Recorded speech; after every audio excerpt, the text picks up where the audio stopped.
You, John Fitzgerald Kennedy, do solemnly swear. I, John Fitzgerald Kennedy, do solemnly swear.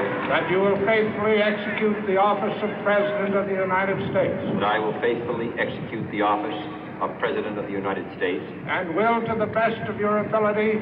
And will, to the best of my ability. Preserve, protect, and defend the Constitution of the United States. Preserve, protect, and defend the Constitution of the United States. So help you God. So help me God.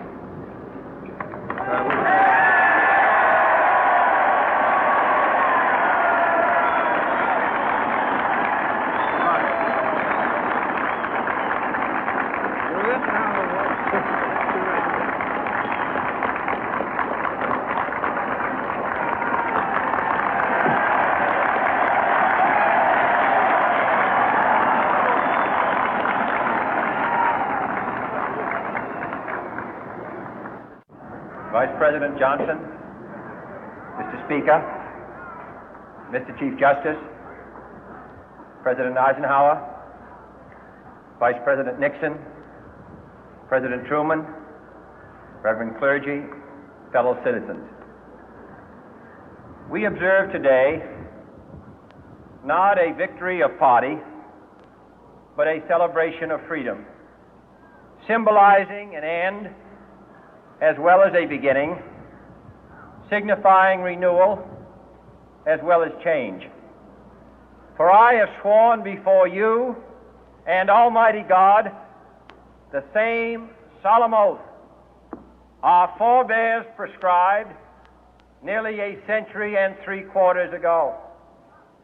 The world is very different now, for man holds in his mortal hands the power to abolish all forms of human poverty and all forms of human life.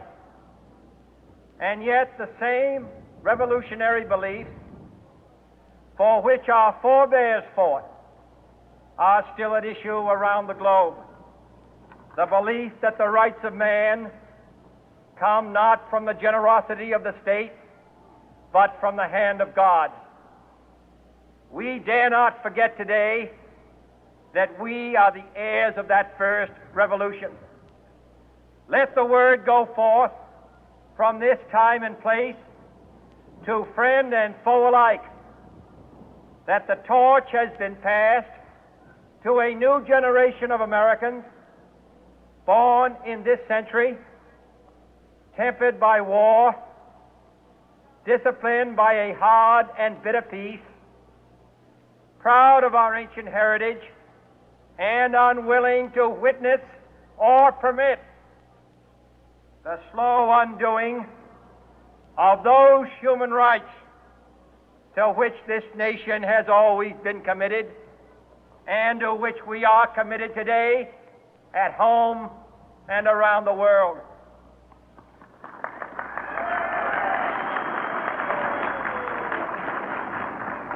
Let every nation know, whether it wishes us well or ill, that we shall pay any price, bear any burden, meet any hardship, support any friend, oppose any foe to assure the survival and the success of liberty.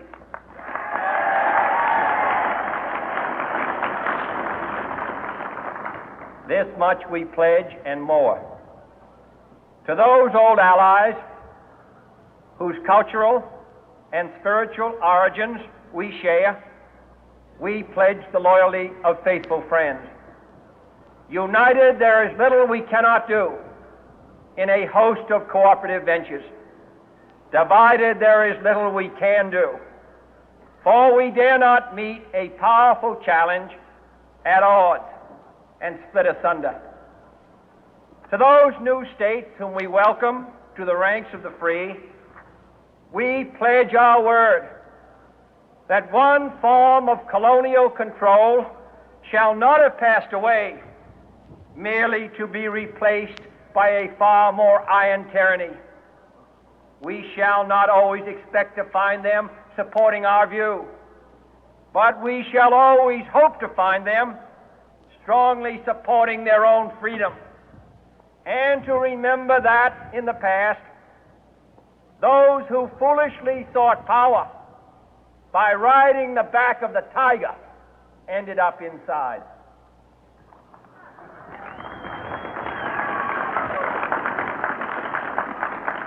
To those people in the huts and villages of half the globe struggling to break the bonds of mass misery, we pledge our best efforts to help them help themselves for whatever period is required, not because the communists may be doing it, not because we seek their votes, but because it is right. If a free society cannot help the many who are poor, it cannot save the few who are rich.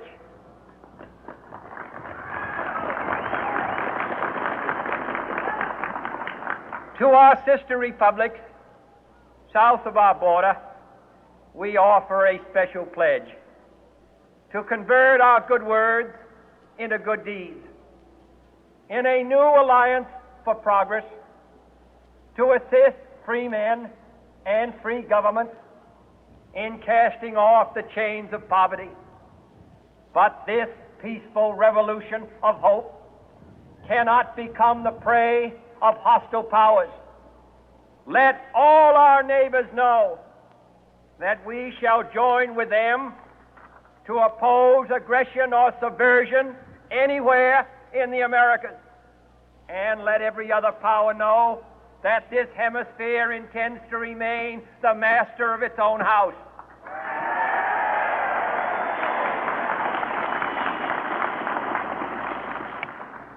To that World Assembly of Sovereign States, the United Nations, our last best hope, in an age where the instruments of war have far outpaced the instruments of peace, we renew our pledge of support to prevent it from becoming merely a forum for invective, to strengthen its shield of the new and the weak, and to enlarge the area in which its writ may run.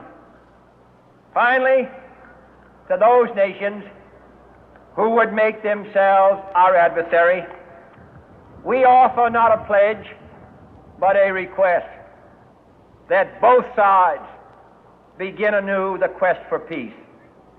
Before the dark powers of destruction, unleashed by science, engulf all humanity in planned or